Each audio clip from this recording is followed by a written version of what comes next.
Hello, my name is Sheila Graham, and as you can see I'm a potter and I'm a member of the Association of Midland Artists and have been for some time. I'm making a jug at the moment, and this is the basement of my home, and this is where I work. It's very dusty. I'll just stop the wheel for a minute. It's very dusty, it's very clayey, very glazy, pretty dirty all round, but I love it. And I'll just show you round. I'm just coming over here. Behind the camera today is my husband Alan. Hi, you Alan. Hi. He doesn't come down here very often, but I'm here all the time. Right, here on these shelves are some oxides. These are copper oxide, red iron, manganese, copper carbonate, and I mix them together and I paint with them, or I add them to glazes. Up here on the top shelf, these are what I use as paints. These are underglazes, all different colours. They're only small and they're quite expensive actually, but this is what I use to paint patterns with and everything, of which I do a lot. So if we come round here then, Alan, here's the wheel. I've been making just some very small pots because I want to do some test glazes, and you don't want to waste it on a big pot, so I just do small things. This is my jug of tools. There's all sorts of cutting things and things that you can make all sorts of little patterns with. This is one I use a lot. It's the end of this that I use to press handles on coffee cups, teacups. It's just small enough and rounded enough just to be very useful. This was this I got here.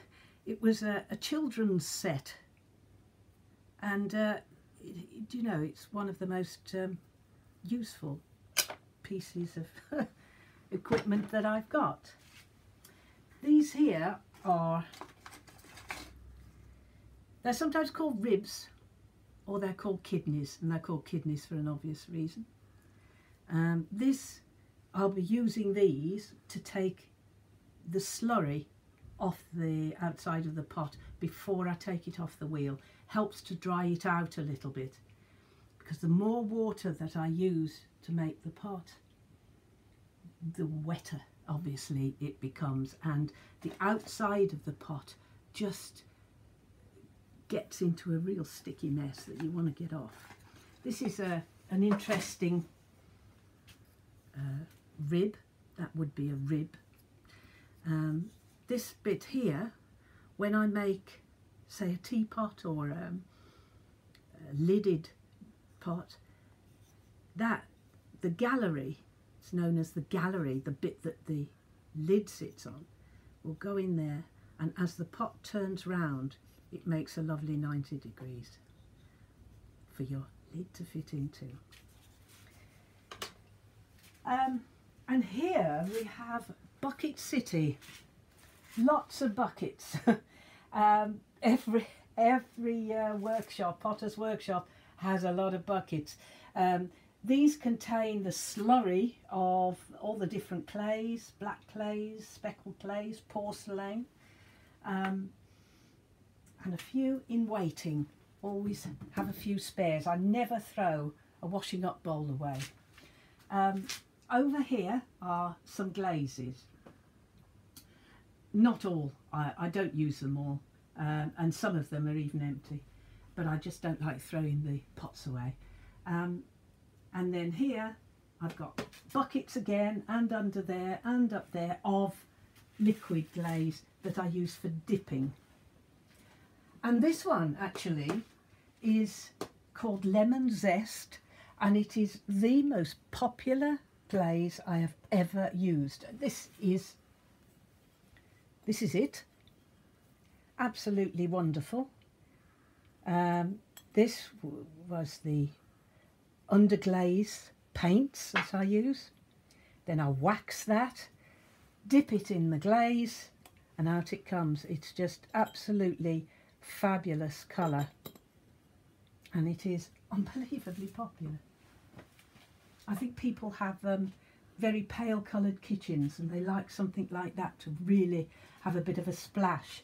This is my work table, very small, and it gets very crowded, but then I don't use it very often because I'm on the wheel more often as not. But I do use it to pull handles, fix handles onto cups and jugs, and to roll out clay if I do anything that is hand built. Oh, here, these little things, I've just made these.